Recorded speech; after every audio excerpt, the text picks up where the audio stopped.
wa gatanu mu ntara ya Kayanza nyuma yo kwakira urumuri rw'amahoro baciye berekeza ku bikorwa vyo gusiga isima mu nyubako y'amanama kuri Paruwase Gwegura. Buramatari w'intara ya Kayanza ati ubumwe bwacu nizo nguvu zacu, ari ngo naco gituma bahisemo gukorera ico gikorwa kuri Paruwase Gwegura.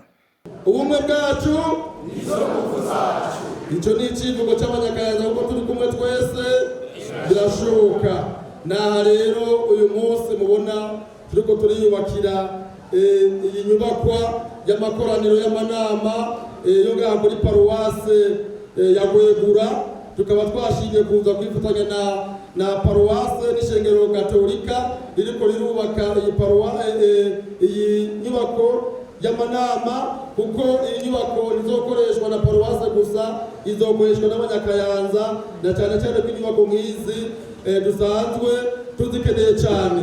Nayo umukuru w'umugwi ujejwe urumuri uwo mwaka Epipode Baranyikwa avuga ko ashima uko igikorwa cyo kuzungurukana urumuri rw'amahoro kiriko kiragenda kuva batangura Bujumbura kugeza aho bageze. Asaba kandi ko igisata c'urumuri rw'amahoro ko coba mu butunzi ntakabakabwa.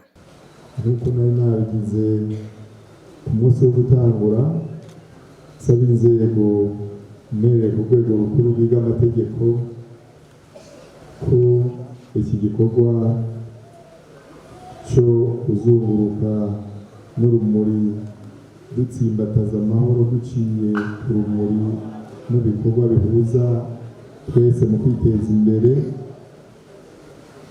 iki gisata coronka amategeko akigenga, kikazoba kumbure hamwe abahinyanyuzi bovyiga neza, kikaba muri bwa butunzi kabakabwa bimwe bita patrimoine immatériel, kuko byarabonetse ko guhera muri 2006 hari igikorwa cyagiye kirafasha mu guteza imbere amahoro muri iki gihugu cyacu.